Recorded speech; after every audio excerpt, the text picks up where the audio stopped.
Trop bien. Oh là là là là là là, que de souvenirs, vache. Putain.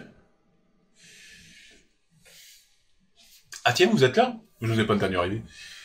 Bon après, faut dire que j'étais un peu perdu dans mes souvenirs. Je me rappelle de cette époque où on se retrouvait en famille ou avec des copains, des copines autour d'une table. Et on se faisait des jeux de plateau, enfin, des jeux de plateau, des jeux de société. Alors je sais pas si vous vous en rappelez, mais on en a fait des parties.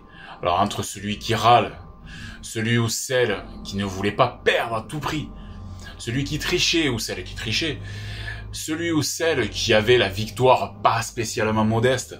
Bref, tous les caractères se croisaient autour de ces tables et autour de ces jeux, bien sûr. C'était cette époque-là où aussi on pouvait jouer sans smartphone, sans tablette, sans internet, où notre cercle d'amis n'était pas virtuel, mais bien réel. Je sais que ça fait un peu vieux con de vous dire ça, surtout pour quelqu'un qui fait du MMORPG en ligne, qui fait du stream, qui fait des vidéos YouTube. Mais bon, en attendant, j'ai adoré cette époque des années 80 et 90, où on se retrouvait à faire du vélo, à aller dans les parcs, à être entre amis, à jouer, tout simplement. Bref, maintenant, on va dépoussiérer les souvenirs, et c'est parti, générique.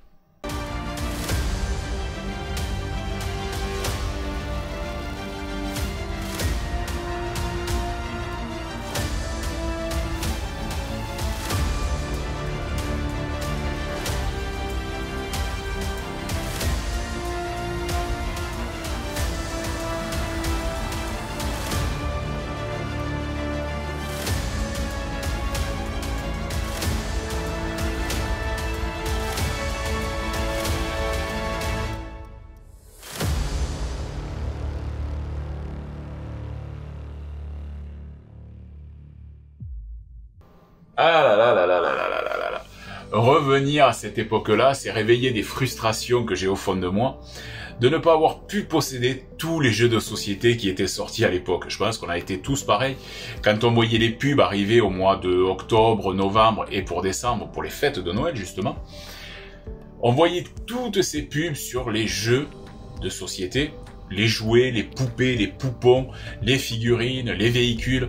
On aurait tous voulu avoir la totalité des trucs, bon, c'était pas possible.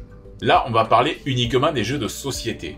Alors, j'ai pas pu tous les avoir comme vous tous, je pense, mais j'en ai eu quelques-uns en ma possession, et chez mon meilleur ami, GT, que j'appellerai pour garder l'anonymat. Ben, lui aussi, il en avait un bon paquet, ce qui fait que, l'un dans l'autre, en allant chez les uns et chez les autres, on arrivait à jouer à peu près à tous les jeux qui étaient sortis. Le premier dont je vais vous parler, justement, c'est le jeu piège. Combien de fois j'ai pu perdre toutes mes parties à ce jeu-là. J'ai essayé de comprendre le fonctionnement de ces tirettes pour être plus efficace. On est en 1985 et je suis pas le roi de la réflexion. C'est clair. Je suis encore jeune et pour moi, j'agis comme un bourrin, tout simplement. Voilà. Alors ça, c'est très tordu, mais bougrement intelligent. Le but de piège est très simple, faire retomber toutes les billes de ses adversaires en tirant sur les tirettes, justement, et faire en sorte d'être celui ou celle qui reste en dernier en possession d'une bille au moins. Et puis il y avait la pub MB. Alors elle nous en vendait du rêve. Entre les soi-disant parties à suspense, les gamins qui en faisaient des caisses durant la partie, et les rires préenregistrés que l'on entend derrière dans la pub, on peut pas dire que c'était une mauvaise pub, mais bon, peut mieux faire. Franchement, peut mieux faire. Justement, c'est l'heure de la coupure pub. Pub. MB présente Piège. Avec des tirettes, on ouvre et on ferme des trappes sous les billes de l'adversaire. Quel suspense! Avec Piège, l'ambiance s'échauffe. Il faut jouer serré. Piège, un jeu MB pour toute la famille. Un peu dans le même genre, on avait 10 de chute. Là, par contre, la difficulté, elle montait d'un cran. Ici, le but du jeu était de faire descendre ces jetons situés en haut, là, en premier et dans l'ordre croissant, genre de 1 à 5, en tournant les roues présentes sur le mur de jeu. Une fois de plus, je perdais. La réflexion, ça n'a jamais été mon dada, je vous rappelle. Et la pub de 10 de chute, elle était top. Dès les premières images, pour ceux qui s'en rappellent pas, vous allez me dire, mais oui, effectivement, il y avait ça. Allez, pub. Balance la pub.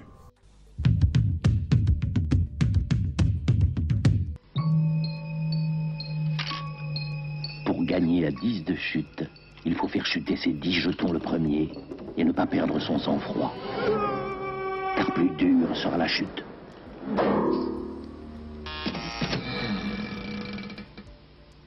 « 10 de chute, un jeu MB. » Alors dans le genre de jeu qui nous faisait croire à sa difficulté, on avait le docteur Maboul.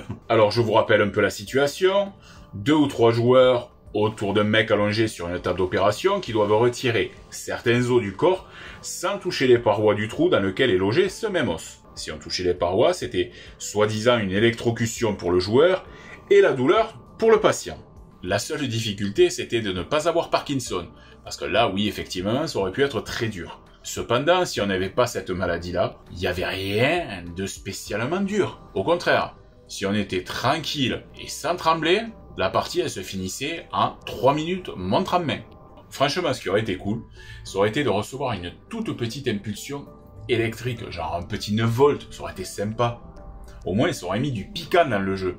Bon, pas faire comme le proposait Selig dans son sketch, de brancher carrément le Dr Maboul sur le 220, parce que là, on allait se jumper, ça c'est clair. Il y a eu plusieurs pubs de Dr Maboul, mais moi je me retiens uniquement celle-là qui m'a marqué à moi. On se retrouvait à l'intérieur du bloc opératoire, piqueur de rappel, la pub du Dr Maboul. MB présente Dr Maboul. Nous sommes en direct du bloc opératoire. Il s'agit d'enlever le papillon chatouilleur. C'est très difficile. Oh là là. Vite maintenant, l'os rigolo. Quel suspense. Attention. Oui, c'est gagné. Dr Maboul, un jeu MB. Ah, c'est vrai qu'avec des pubs comme ça, on se prenait vraiment au jeu, hein. C'est clair. Puis on se prenait pour des chirurgiens en culotte courte au bloc opératoire. C'était sympa, finalement. Ça aura peut-être développé des vocations, qui sait. Et dans les jeux à jetons, j'allais oublier aussi le fameux Puissance 4. C'est le fameux jeu où il fallait aligner 4 jetons de la même couleur, soit en horizontal, soit en vertical ou en diagonale. Et là aussi, c'était assez coton pour moi, mais bon, finalement, je m'en sortais pas trop mal sur ce jeu-là. Sur mon téléphone, je fais des parties online de Puissance 4. Bon, évidemment, ça n'a pas le même, on va dire, le même peps que dans les années 80 avec le jeu réel, mais c'est toujours sympa d'essayer. Revenons à la pub aussi de Puissance 4 dans les années 80. On y retrouvait 2 rugbyman, face à face, dans un vestiaire, en train de trouver une stratégie l'un pour battre l'autre. Alors, stratégie, rugbyman, années 80, c'est pas une pub, c'est un film de science-fiction, là. MB présente Puissance 4. Il semble que l'attaque des Rousses s'organise sur la gauche. Les jaunes vont-ils contre-attaquer? Non! Ah là là là là, les Rousses se préparent une action formidable! Oui, quelle puissance! 4 jetons alignés, c'est gagné. Puissance 4, un jeu stratégique signé MB. Si on jouait aux gendarmes et aux voleurs, l'étape d'après c'était l'identification, et pour cela on avait la chance d'avoir une galerie de portraits atypiques dans le jeu. Qui est-ce? Tout comme les jeux précédents, c'était un jeu de la marque MB, qui nous mettait dans la peau d'un profiler, afin de retrouver la personne qui avait été choisie par son adversaire, grâce à des questions à la fois sur le physique, sur les habits ou sur les objets qu'elle portait. On éliminait petit à petit les suspects, jusqu'à trouver le bon ou la bonne personne. Il fallait être fin et rapide pour être le premier à trouver le suspect. Finalement, c'était un bon jeu à bien y réfléchir. Le seul souci, c'est que quand on connaissait tous les personnages par cœur, on arrivait très très rapidement à trouver qui était la personne choisie. C'est dommage. Bon, pour la pub, elle était un peu hallucinée, je vous l'accorde, mais elle était quand même bien vendeuse et sympa.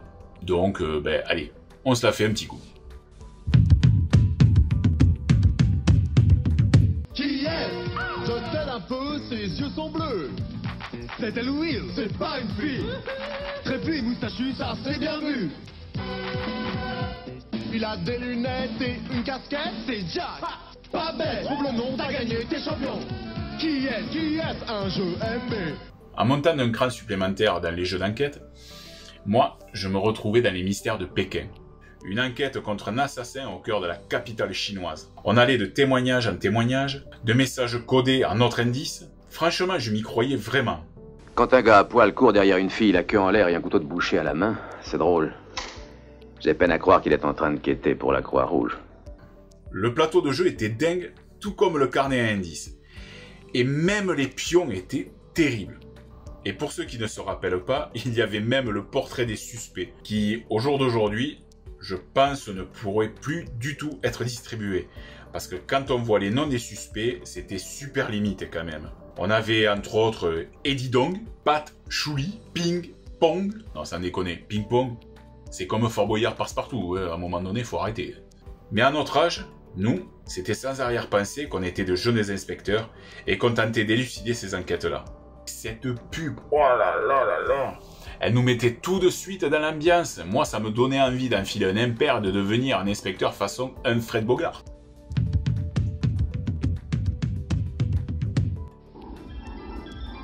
Sale affaire à Pékin.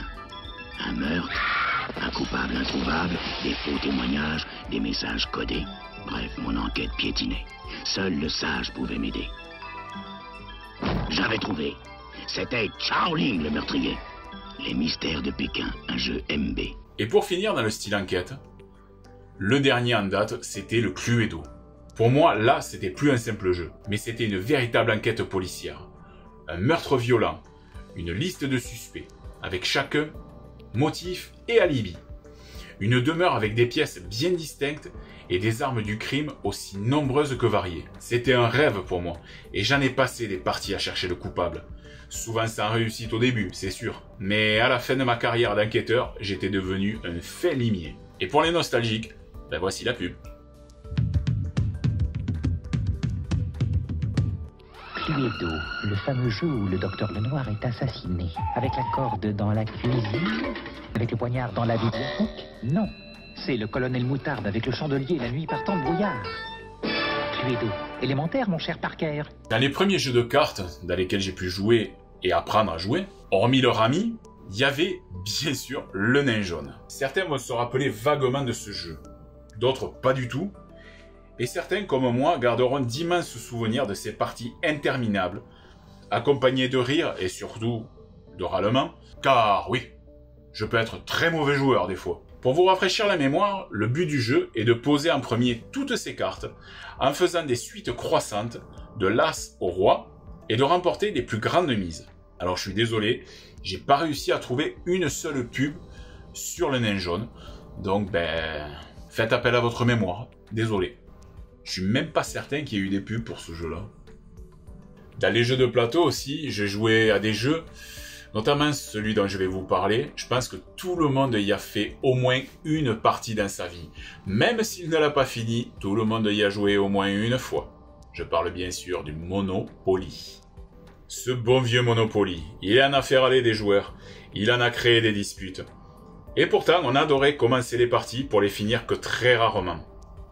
Il faut dire que si l'on savait jouer, ça prenait des plombes à se terminer. Mais entre les « j'achète, tu me dois, t'es tombé chez moi », alors entre les hôtels et les maisons, tu me dois, on se prenait pour de vrais proprios avec les loyers et les maisons. Et surtout ces fameux hôtels. Mais aussi toutes ces taxes qui nous mettaient une fois de plus sur la paille. Mais concernant la pub, j'ai pas réussi à trouver la pub d'origine en France. Donc je vais vous diffuser celle des États-Unis. Parce que, évidemment, il y a beaucoup de pubs qui circulent sur le net et sur YouTube sur le Monopoly avec toutes les nouvelles versions, notamment celle du restaurant rapide qui utilise le jeu à des fins commerciales. Mais la pub d'origine du Monopoly, j'ai pas réussi à la trouver version française, donc je vous l'offre en VO. Allez, c'est parti! How did I make it big? I know how. To play the game, I buy real estate, hotels, fancy cars, even railroads. And I take chances. To make it big, you've got to play the game. I'm Monopoly Game. Alors dans un style un peu différent, il y avait aussi la bonne paye. Bon, c'était pas comme le Monopoly, c'était beaucoup plus court et quand même beaucoup plus fun. On jouait sur ce plateau qui représentait un mois Et les jours étaient représentés par des cases. Et à la fin du mois, il fallait toujours avoir plus de biens possible, mais également la capacité de pouvoir payer toutes ces factures. Ça devait être une préparation à la future vie qui nous attendait. La fortune en moins par contre. Hein. Et il y avait cette pub où on voyait un mafieux rentrer dans un bar, faire une partie de bonne paye, mettre une légère claque à son pote et repartir. Moi, quand je jouais, je me rappelais toujours de cette pub et j'avais l'impression d'être quelqu'un d'important. C'est bizarre, non? Alors, petite piqûre de rappel pour ceux qui se rappellent pas de la pub. L'argent, c'est pas dur à gagner, il suffit de se servir. Alors, des fois, histoire d'être honnête, je joue à la bonne paye. Je paye mes factures, comme tout le monde. Un jour, je suis plein aux as. Un autre, je suis raide. Mais pas la peine de braquer une banque. Je fais un emprunt. Finalement, l'honnêteté, ça a du bon. La bonne paye, à 1 heure pour devenir riche. Et pour finir cette première vidéo sur les jeux de plateau, je vais vous parler de Destin, le jeu de la vie. Alors celui-là, il m'en a fait baver. J'ai toujours rêvé de l'avoir, mais je n'ai jamais pu le posséder. C'était mon pote, GT, qui l'avait. Chaque fois que j'allais chez lui, on pouvait être sûr de faire au moins une partie. Je le tannais jusqu'à ce qu'on joue, de toute façon. Le but du jeu Destin, le jeu de la vie, c'était quoi? Tout est possible, tout réalisable, c'est le jeu de la vie! Je me revois encore tourner la roue du destin pour savoir ce que j'allais devenir, puis arpenter les cases du plateau de jeu, tout en évitant les mauvais choix et les embûches. Ouais, de très bons souvenirs, ça je vous l'accorde. Ah, cette frustration de ne pas avoir eu Destin. Et pour le coup, il y avait aussi cette pub qui donnait vraiment envie d'y jouer. MB présente Destin. J'achète une action et je deviens capitaliste. Tiens donc. Et moi je serai... docteur. Oh là. On me jette en prison. Oh. Et moi, je me marie. Destin, un grand jeu MB pour toute la famille. Il y a encore tellement de jeux dont je pourrais vous parler. Ce sera l'occasion de faire d'autres vidéos si celle-là vous plaît, bien sûr. Et il y a le Trivial Pursuit, par exemple. Qu'est-ce qu'il y avait après?